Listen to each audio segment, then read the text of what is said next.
Can I jump in there? Because that's exactly my big challenge at the moment. Yes. I am completely connected with well-being. Yes. My grid is one of well-being, but then I can be very chirpy and frisky on my bike, and all of a sudden somebody crosses my way, he rings his bell, I get shocked, I look at him, and then I get this wave of aggression over me. And then I'm thinking later, I manifested this. So my grid is not as stable, or is there, that's what I was trying to ask really before. Is then this older grid still active in my vibration, jumping in, taking over? Why is that happening? And then I got somebody who burglarized my home, stole my iPad, which is my manifestation of abundance, and I love it so much, and I don't have it right now.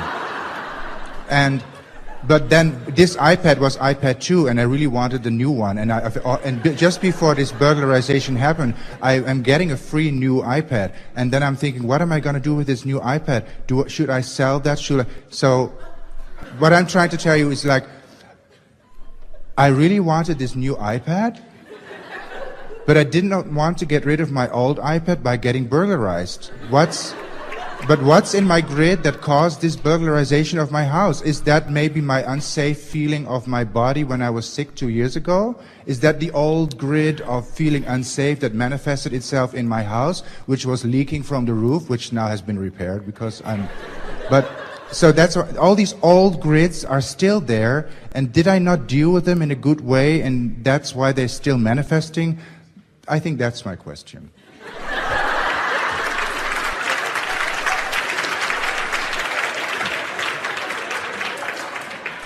So give it to me. So every thought that has ever been thought still exists. And logically, every thought that you've ever thought, every belief that you've ever concluded, and a belief is just a thought that you keep thinking, is out there vibrating. So let's just for a moment pretend that nothing else in all of the universe exists or is very important right now. Let's just consider you, what you're thinking right now, and what you've been thinking. So over time, what you've been thinking, and we're talking about all that you've lived, not just this physical time-space reality, but all that you've lived, has caused you, because the laws of the universe have always been consistent, to know what you don't want and know what you do want. And over all of that, we don't want to use the word time, but over all of that experience, you have become, you have evolved, you have created, you have become this pure, positive energy, knowledgeable, creative genius. So that's this dominant grid that we're talking about.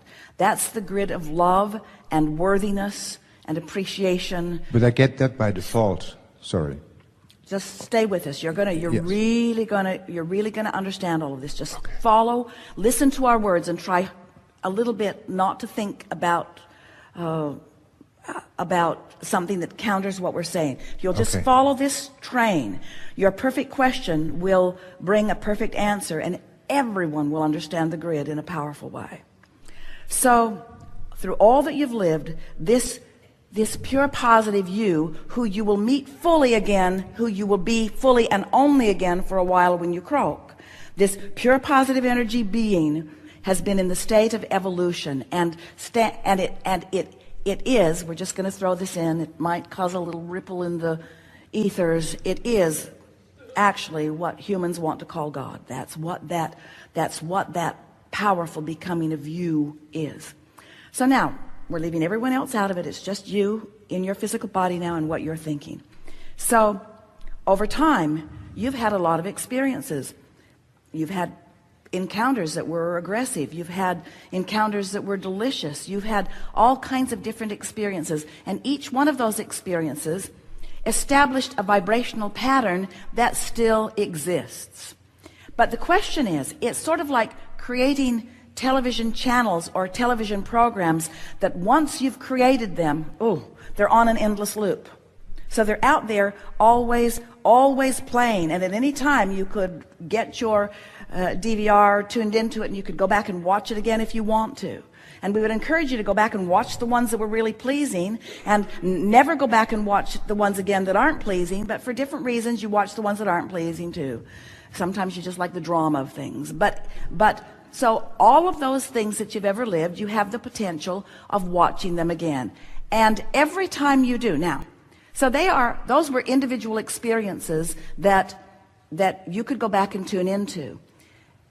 Here's this really wonderful programming, which we came to call the vortex, which is sort of like your favorites list.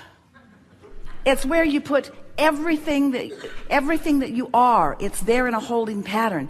And the source within you, who has been there with you every step of the way, has been holding the good stuff and holding the good stuff and beaming it to you, giving you this powerful megawatt signal that you can tune into if you want to. So it's always a little interesting to us that with this powerful signal going on, that any of those others would be of interest to you at all. But law of attraction is the reason that they are. So someone comes across your path, and for a moment, let's not talk about how that even happened. Let's just accept that something was going on, and so you were close enough to the vibrational vicinity of it that someone crossed your path in that way. And in your attention to that, it caused an activation of something else that had happened out there, not what was going on in your grid. So the answer to your question, did I attract it? Yes, you did. Was it asserting itself into your experience? No, it wasn't. It just means that those practiced thoughts are still current or active enough that it was easy for you to access that. Now so as we talked about the vortex. But is there a delete program? Wait for a little bit. Okay. No delete program. Okay. You can't, there's no exclusion in the universe. You can't, but you can.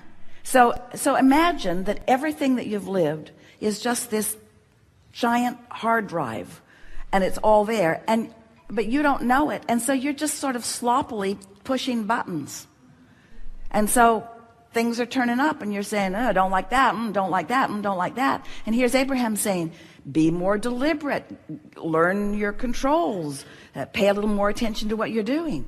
But it's not about manifestation. Even our analogies and parables bring you into this place of wanting to make it all manifestational, when what we're really wanting you to do is make it a vibrational journey, make it an emotional journey. So let's say that happens. Somebody crosses your path, and you feel that old discomfort rise within you. And you're bothered that it does, because you thought you were past it. Well, the good news is you have awareness that you're not past it. You have awareness that there's still something active enough going in your vibration that it caused that rendezvous, that your grid, for whatever reason, filled in that way. Now, this is the thing that we so want you to hear. If you freak out and come to the conclusion, something's wrong with me, otherwise that grid would not have filled in that way, you're misusing the contrast of the universe. If instead you feel it and you say, no, what I don't want, what is it I do want? I'm seeking more harmony. I want the world to be a nicer place. I'm out here wanting to revel in the beauty of this time-space reality. As you take that moment to identify what you do want, or it's usually easier later, when a grid's filling in, there's enough momentum that sometimes you just have to sort of ride it out. But next time you sit to meditate or to contemplate or to have a conversation with a friend like us, you can come to the awareness, you can come to a clearer determination.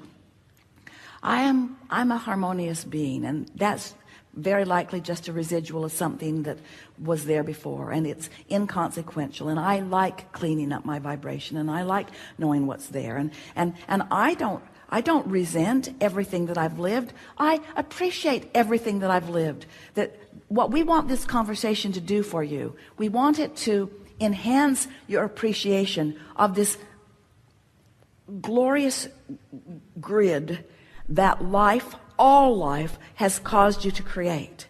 We want you to be aware of that. And we want you to be aware of what other grids are active and their relationship to that.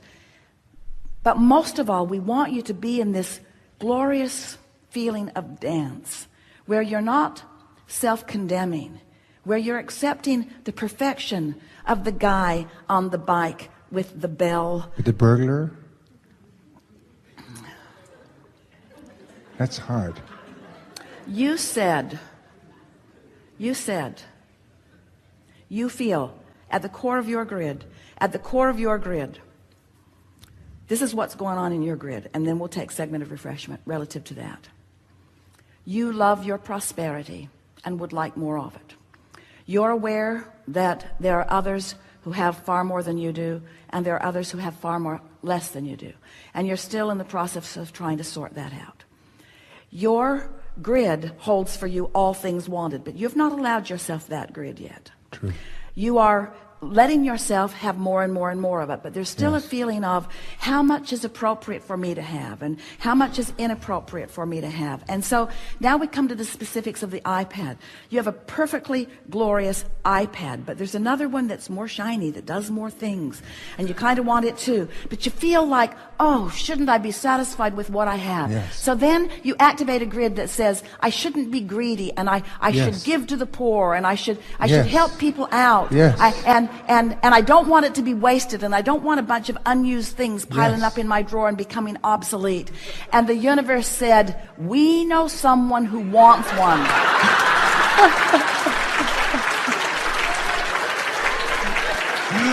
And that's the burglar? Now you've got other grids going on too. You've got this grid about people taking things for nothing. You've got this, in other words, you've got a lot of complicated grids going on out there. Yes. And the universe, law of attraction, has the ability to satisfy everything that you've got going on. Nothing ever comes to you that isn't a perfect vibrational match to the stuff that you've got going on. So now, you have a new experience. Glory be. A new experience which evokes a new iPad. A new experience which evokes new questions from you, which evoke new answers from you. In other words, did anything really go wrong? No. More important, does anything ever go wrong? Is it ever wrong, or is it all just expanded? Is it more? It's just more. The burglary did not throw me out of my vortex or out of my well-being grid, which was really amazing to myself. It happened. I noticed that somebody went into my house. I focused on the next positive thought. The insurance company paid everything back within 3 days. It was amazing. But it's this mixed vibration of being well and trusting the universe and trusting my insurance company and my own. Well, if we were standing in your physical shoes, what we would take away from all of this, this is the grid that we would practice. Things are always working out for me. Right. Nothing ever goes wrong. Even if I'm burglarized. Even then. But it's strong, you know. Even then. You feel raped.